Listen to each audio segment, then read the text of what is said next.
demande la place de la belle famille dans le mariage du côté de l'homme comme du côté de la femme. C'est comme je l'ai dit tout à l'heure, quand on se marie, l'homme a une deuxième famille et la femme a une deuxième famille. Chacun a une famille en plus. On a d'autres frères et sœurs. C'est comme ça qu'il faut réfléchir. On a d'autres frères et sœurs. Les frères de mon époux sont mes frères, ses sœurs sont mes sœurs. Sa mère est ma deuxième maman. Son père est mon deuxième papa. J'avais un papa, une maman. Maintenant j'en ai deux. C'est comme ça qu'il faut raisonner. Et on les traite comme on traite nos parents. Nos parents, on leur fait des cadeaux. Même quand ils sont compliqués, après ils sont obligés de changer. Et comme il le dit, le côté sacré, c'est justement là où le bas blesse. C'est ça qu'on a mis de côté. Comment le dit, tout le monde le dit. Comment ça se fait que l'homme s'en va? La femme est jolie, elle se fait belle, elle est propre, la maison est bien, est propre, elle s'occupe de tout, la cuisine, tout. Pourquoi l'homme ne reste pas? La machine qu'il faut. Le côté sacré, le mariage est complexe, il a un côté apparent et caché. C'est pourquoi il est difficile. Et nous, on s'occupe que de ce qu'on voit. Le côté caché, il le faut.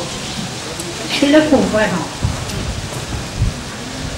Ok, madame, pour parler de la religion, est-ce que ce serait aussi facile et aisé pour un couple de différentes religions, c'est-à-dire un musulman qui épouse une chrétienne par exemple?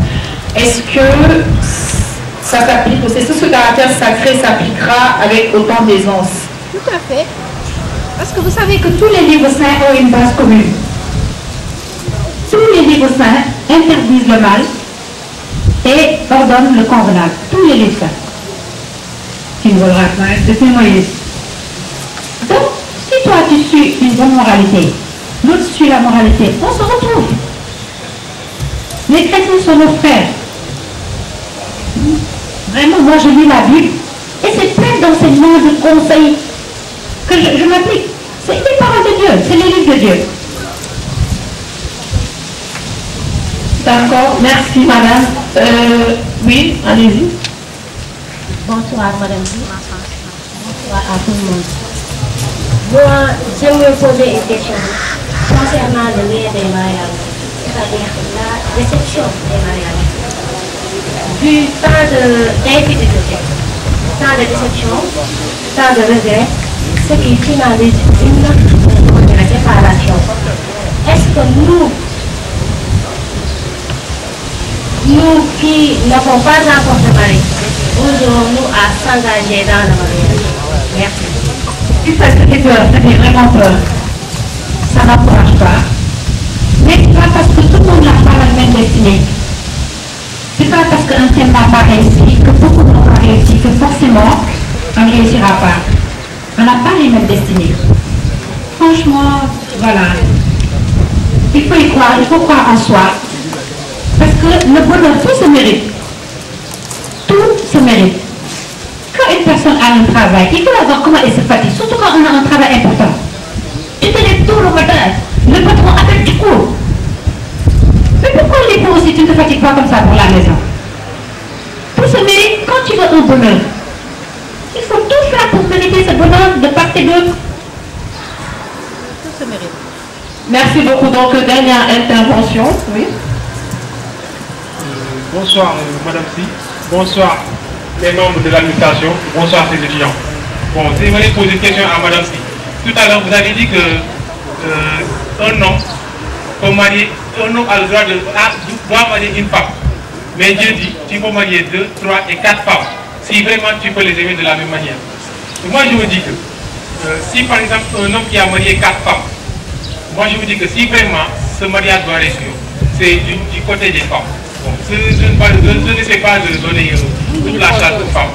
Mais c'est que je vous dis que si ces 4 femmes, eux tous, savent qu'est-ce entre eux, si par exemple moi je suis une femme, je dois savoir comment est-ce que je dois me comporter de la sorte que mon mari m'estime, me donne la considération telle que, par exemple, chacun d'entre nous a besoin d'être considéré, d'être admiré. Donc cela demande un comportement bien précis. Maintenant, je voulais demander si entre ces 4 femmes, pour que ce mariage ait une bonne réussite, comment doit se comporter donc le mari? C'est ça donc ma question. Je dis. La femme. Oui, je dis. Oui. Quel doit être le comportement du mari qui a par exemple 4 femmes? Et l'autre, il y en a qui ne veulent pas faire d'efforts. Oui. C'est ce que vous voulez dire? Oui. Mais le mari, c'est Dieu qui lui donne l'ordre de les mettre sur le même pied d'égalité. Ce n'est pas les femmes qui donnent l'ordre. Lui, il a affaire à Dieu. C'est Dieu qui lui dit, traite-les avec équité. N'est-ce pas? Donc, même si la femme ne fait pas d'effort,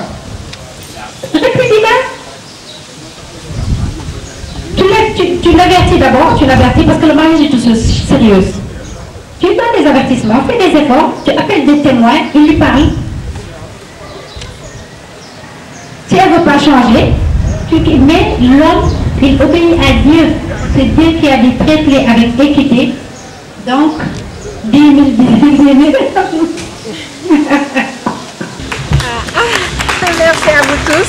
Merci de votre attention, oui. Vraiment. Merci beaucoup, madame. Donc, un dernier conseil pour nous, les jeunes, les futurs mariés, les futurs parents, les futurs fondateurs de famille.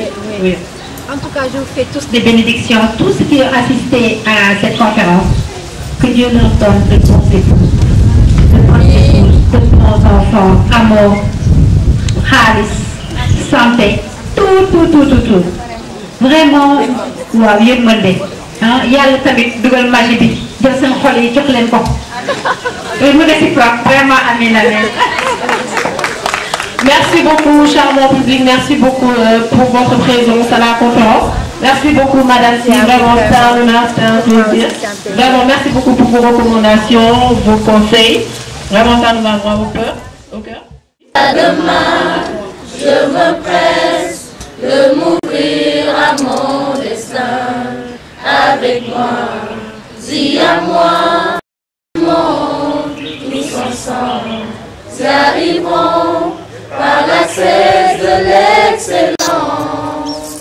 Voilà, fixé à jamais, son avenir jadis précaire, I am ma destinée, I am ma seule lumière. Voilà, fixé à jamais, son avenir jadis précaire, I am ma destinée, I am ma seule lumière. Je veux être accompli, non paraître un parvenu. Emmène-moi, tu voudras toute ma foi être en toi. Enseigne-moi management, mais aussi au-delà, le respect, les valeurs est la clé de mon succès. Voilà, fixé à jamais, son avenir jadis prêt. I am ma destinée, I am ma seule lumière. Voilà, fixé à jamais, son avenir jadis précaire, I am ma destinée, I am ma seule lumière. Merci beaucoup.